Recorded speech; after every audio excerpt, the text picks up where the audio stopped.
Welcome to our broadcast. I'm your co-host, Michael Lange, and this is Oakland Is.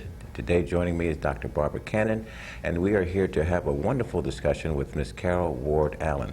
Many of you may have already known Ms. Allen from all the myriad of things that she's been involved with the Bay Area Rapid Transit, also with the Port of Oakland. She's been an instructor at Laney College for a number of years.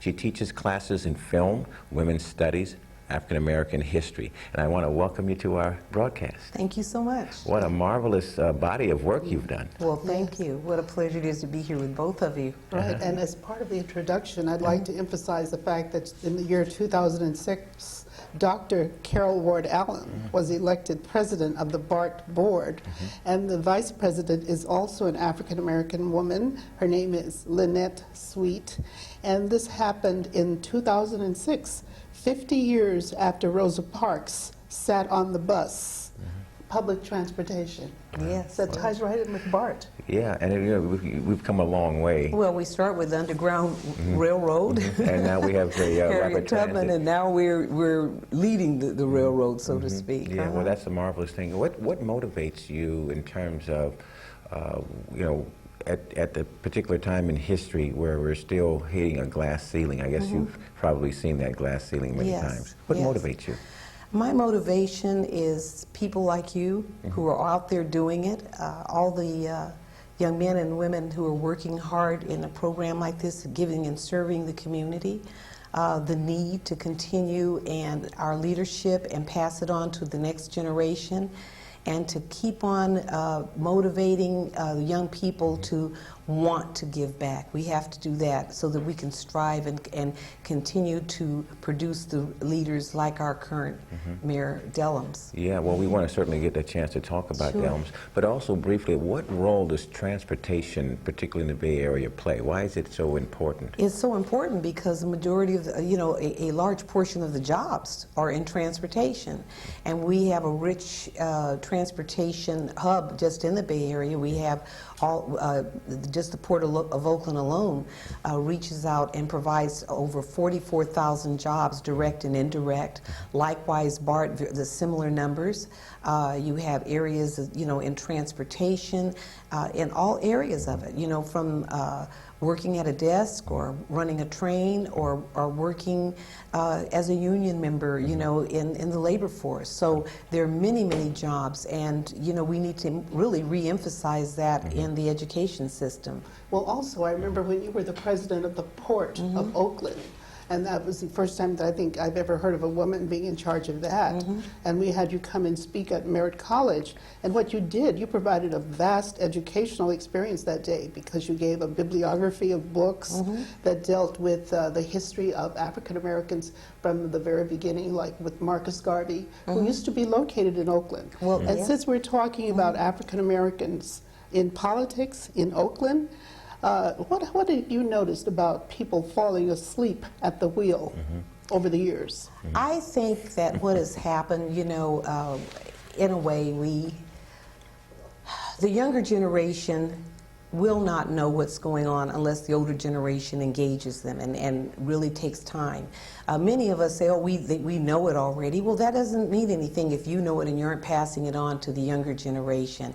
It always behooves me when I'm in the classroom to see how much information, the basics, that some of our students don't know.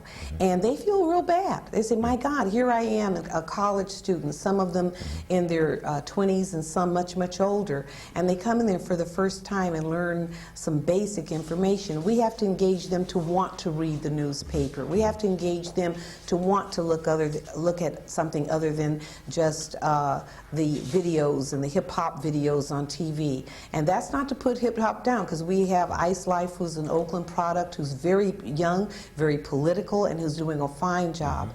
And we just need to introduce these people, these topics to young folks, the books that are important to them, and let them get educated and then engage them in that way. Well, now, how were you educated in your same age, you know, a young teen, a young adult coming up, how did you get your information? Well, I was fortunate enough to have two parents that were very much involved. My father was very much involved in civil rights. He was an attorney, but he also, and one of the first in Oakland, but he also went to the South, and he was involved in the sit-ins in the South and actually volunteering his services there. My mother was very actively involved. She was a product of 17, she having 17 sisters and brothers from the South, and she, saw people lynched and almost the family members having been involved in getting, I remember as a young kid in the South, and we're walking down the street, and we had to be off the street at a certain time and that kind of thing. So, and knowing all of this and having parents who were actively involved, but some of our students don't have that. And many of them today have never really faced racism in the way we did. So all they know is what they read or see. And we have to remind them of what happened at Rosa Parks or what happened to us. Well, does racism really exist today? Oh, very much so. And I mean, but you see it in, say, the governance of a city like Oakland, Yes. in the port, in the B.A.R.T. Can I tell you how I Sure. saw it in Oakland? Sure. I was on the phone bank for Ron Dellums, and I was trying to encourage one young lady who happened to be white, and I said, I really want to encourage you to vote for Ron Dellums. She said, well, can I be candid with you? She says, we've had 2 other black mayors, and they didn't do anything, and why should I waste my vote on the 3rd? Wow. And, when you hear that kind of talk in this day and age, you're always shocked about it. That's amazing. Yes, so it's here. Well, we have some wonderful footage from this particular election during the campaigns, and so we want to go to that video, and we talk to some of the candidates, and Right. we want to come back and talk Okay, about the certainly. vision of Ron All Dellums. right, So we'll thank be you. right back. Okay. How long have you been with the city in an official capacity as a public servant? Well, I've been on the city council for a little more than 9 years. This is my 10th year, Okay. my 3rd term, and I was elected also to the East Bay Mud Board before that. So I've been an elected person for 17 years. 17 years, and you've been kind of keeping their feet to the fire there. You're keeping them honest. I do. I'm an independent. My reputation is for integrity, but still getting things done. I like that quote from Shirley Chisholm, unbought and unbossed. Yes, right. And I feel very much like I relate to that. Good. Now, the district that you handle is West Oakland, and that includes... It's West Oakland, the area around the lake, most of downtown, and Jack London. And of the things that have happened to West Oakland, what are you most proud of? I think the thing that I'm most proud of is the health clinic at the McClymonds High School for our youngsters that I helped contribute to the build-out for it, and it's named after my husband who used to have an after-school program there, Chappelle Hayes. I wanted to ask you a couple of questions because you made some wonderful comments, and you kind of gave a human face to this mayoral thing. I don't have another one. Yeah, okay, well, that's good. I wanted to ask you, compared to the high profile, 13 years or 17 years for Nancy Nadell, Ron Dellums since 1971, and you're now a month and a half into this. How would you distinguish yourself as mayor? What would you be bringing to the table that they could not bring? Probably nothing that they could not bring, but maybe a little bit more and a little bit different, a little bit more of what's a little bit different. I can bring that face that you say is a little human. I can bring a heart to there. And I got to tell you, it's not that I got any more heart than they have. I just express it a little differently. I hope that what I can do is bring in this order some heart, some brains, and some courage. We need that kind of combination. The mayor is a strong mayor. It was brought about by Jerry Brown. I'm sorry that he disillusioned so many people about it. But it is a good opportunity. It's a terrific opportunity. We need leadership.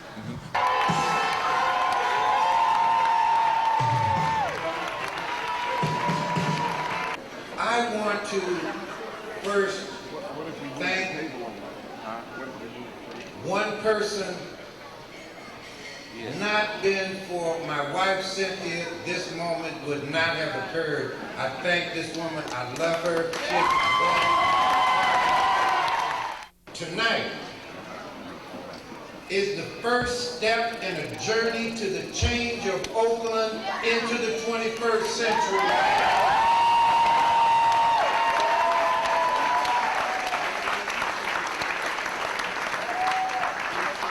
You asked a guy with gray hair and a gray beard to step up, to answer the call.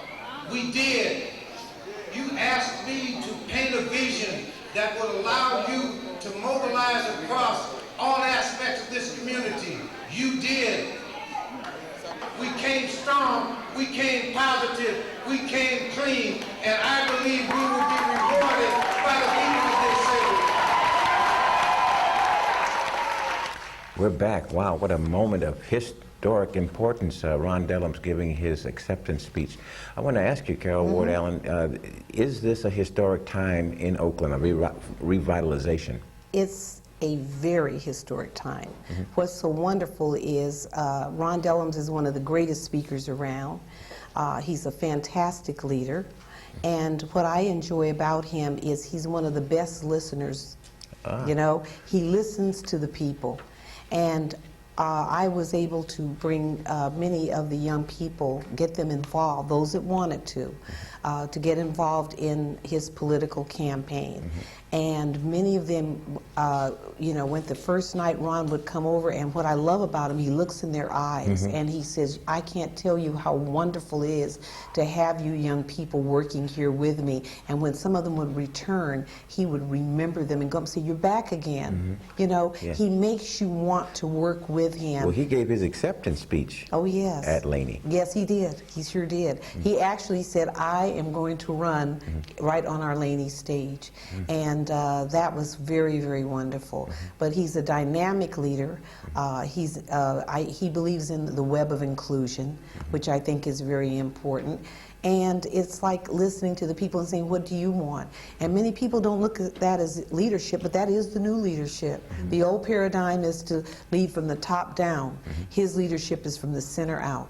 He leads in a circle, an inclusive circle. I'm so glad you mentioned that book, The Web of Inclusion, Yes, because I indeed. remember when you brought a group of your students to our TV show in Oakland on K-Top, and you dealt with that topic of inclusion. Yes, web of inclusion. I noticed that he has those qualities, in addition to being a mover and a shaker. He an image maker as well, but he also is someone who includes. Yes. And I was listening to what you said about his being a listener. Yes. He also knows how to link. Yes. And then he leads with integrity. And Oakland needed new leadership with integrity and truth and the willingness to engage the people. And if you don't engage young people, the future, then you're just cutting off all that we've worked for.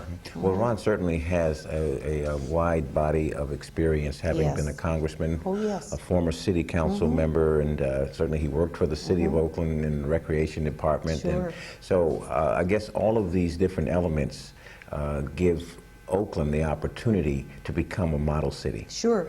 And, you know, it's not cutting down anyone else's leadership. It's just that you have a leader here that can engage people on a local level and on an international level, and definitely the federal. Well, we're going to be joined shortly by a governor's race, which is a little bit wider picture. We're going to have Fred Davis Jackson join us on the campaign of Barbara Becknell, and we'll get a chance now to talk about politics, voting rights here in the state of California, as well as our own city of Oakland. We'll be right back.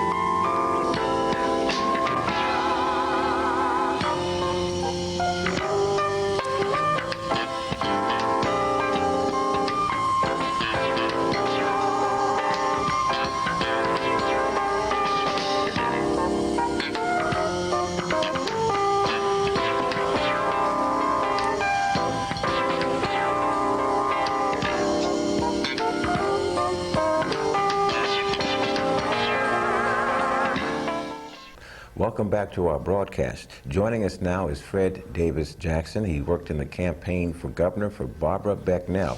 Some of you may not have heard of Barbara Becknell. Many of you may have seen some of our previous shows where Barbara was one of our guests. She ran for governor of the state of California. She garnered over 50,000 votes in this last election. So joining us is Fred, and we're going to talk also again with Carol. We want to talk about the politics, the power of numbers. 50,000 appears on the face of it. Clearly, if it was the city of Oakland, it would be a large number for just the mayor.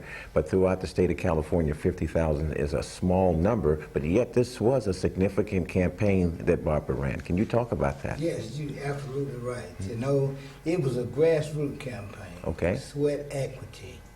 You know, it was sweat equity. It was the common people who felt misrepresented or underrepresented or unthought of, and these people who felt left out of the system, out of the process, they sent us a signal that they really want us to do something. And Barbara, she took a step forward, and to let them know that she would speak for them, and basically what she did was to say there is a voice. You know, many times we go to the poll to vote. I heard the term, you hold your nose and say, oh, that's the worst of the worst, not quite the worst, and so forth. But here recently, I'm a lifelong Democrat, but the Democrats have let the conservative take over the leadership. They've taken over the gauntlet. Where the Democrats have always been out front, fighting for the little man, or fighting for the poor, fighting for change, progressive, real progressive. But it seems here in later times, the Democrats have let the Republicans take the message out of their mouth. And so Barbara, she entered this campaign to say, I have someone who I can make them straighten up and fly right, as a song used to say. Well, great. I was going to ask you now, Barbara came on our show and she talked about the death penalty, about immigration. Was this a vote for her because it was frustration by voting for Angelides or voting for Steve Wesley? I mean, did people just say, look, I don't want them, she's got to be better. She is speaking to the issues. Right. In fact, that's what they said. It seemed the two front runners was real soft on issues. You couldn't tell them apart. And I think I made a speech once on Barbara's behalf, and I said it's hard for a donkey to swallow an elephant. In other words, Democrats trying to become Republicans. It's a hard thing to do. So I often said that. And so basically that's what she was pointing out in her campaign, is that, that addressing the people that you can vote for somebody who will speak for you. And she made that decision after seeing there's too much difference between the two, that she wanted to get in a position, hoping to get into debate, so she could really force them to go after the issues rather than cutting each other. Yeah, as a governor, had she won, she could have, unlike Arnold, stayed the execution of Stan Tookie Williams. Right on. Can you speak to that? Yes, that's one thing that she would have, if she would have become governor, had been in and would be in the running for the governor by executive order, whatever the order it is at state level, that's one of the first things that she would do.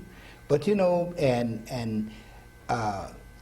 I'm anti-death penalty, and it's a civil rights thing for me. It's really civil rights. As Dr. King said, for unjust law, you break an unjust law.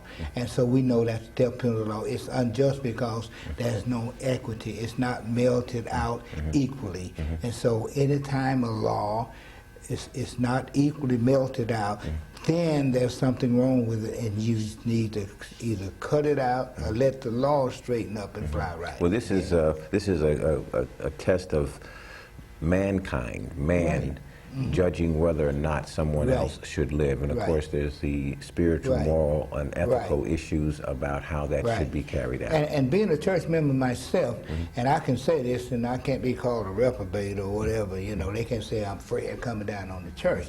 But if there's a law, you know, and we know that the death penalty is not melted out, we know that it's wrongly laid out against humankind. We know if you're rich, you won't be on death row. But if you poor, underrepresented, and so forth, you will be the one who will end up getting the death penalty and eventually executed. And so we know that the law is unjust, but yet we stand by and let it happen. So it's a civil rights issue, and from a moral standpoint, this is where I'm coming from and where Barbara's coming from, that it is wrong to take lives when those lives are not all just wrong just to take lives altogether. But even if the law, you know, treated everybody the same, you at least could take pause. You could take pause and say, at least everybody getting the same deal. I think it's kind of interesting that Barbara McNeil ran, because it's the whole idea of having a constituency that can vote for what is right. And to find out that there are persons who have not been educated about their rights. And that's what I think Stanley Tookie Williams was doing by writing those books for young people, trying to get them not to go into gangs. But also a sense of empowerment. I was talking with Dr. Carol Ward Allen about the rights of young people who are incarcerated or on probation or parole, that they have a right to vote, which says that they still have a voice even though they have been incarcerated, so that once they are released, how does that work? Do they get educated in prison about their rights? Well, let me just first give a website, votingrightsforall.org, and they can you can download this particular pamphlet which says, in jail, on probation or parole, you can vote, and it just tells you under those situations in which you can vote. And I think African Americans certainly need to know this, you know, that they are just, you know, not, we're under the impression that if you've been incarcerated, you can't vote at all, and you can under many circumstances in the state of California. So this particular pamphlet is published in about 5 different languages to inform people, all the way from English, Spanish, Vietnamese, Chinese, and so forth, to inform people. Well, this gets us into the whole issue and area of education and the importance of being able to read. Yes. And here are some wonderful books that you brought from your classroom. Can you speak to some of these books? This is a text that we use, African Americans in the Presidency, and just as we have Barbara Becknell, we also have had Shirley Chisholm, and we've had Carol Moseley Braun, and so we've had some powerful women take the first steps into exercising their right to be heard.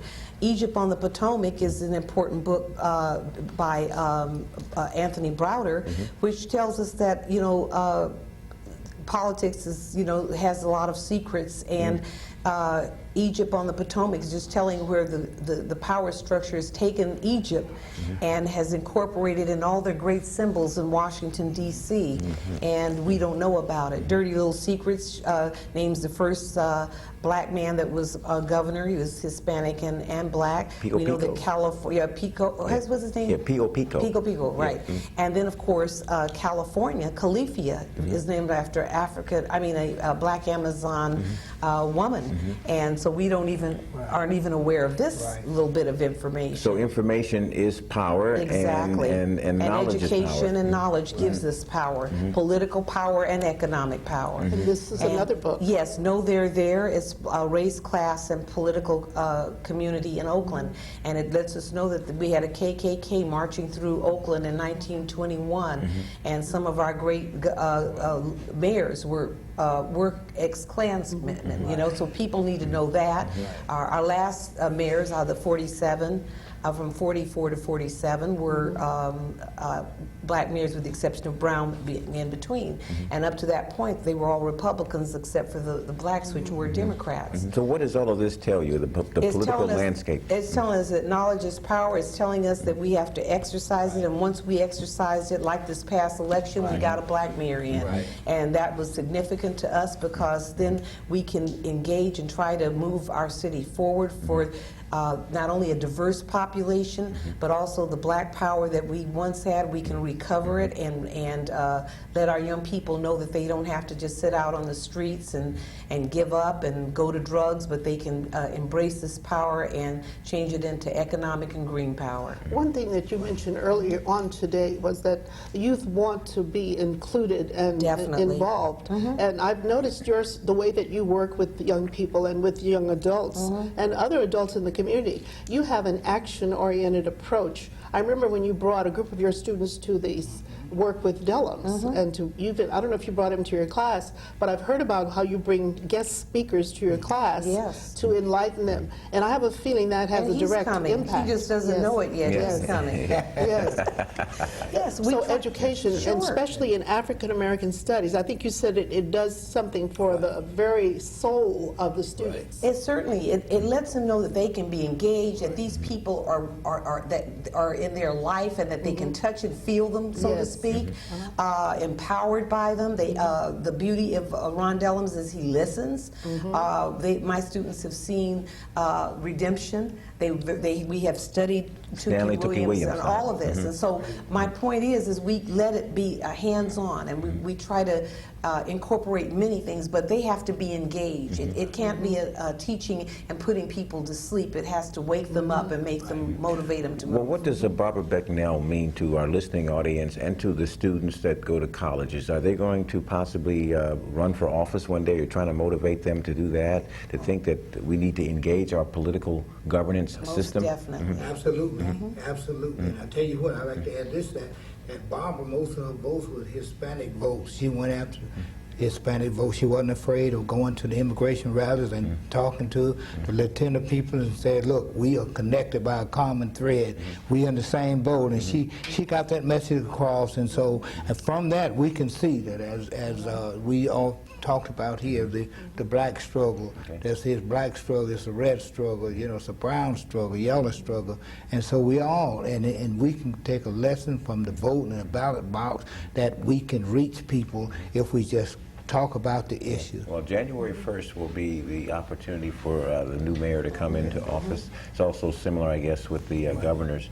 What do you see in our closing 45 seconds? What do you see happening in Oakland first?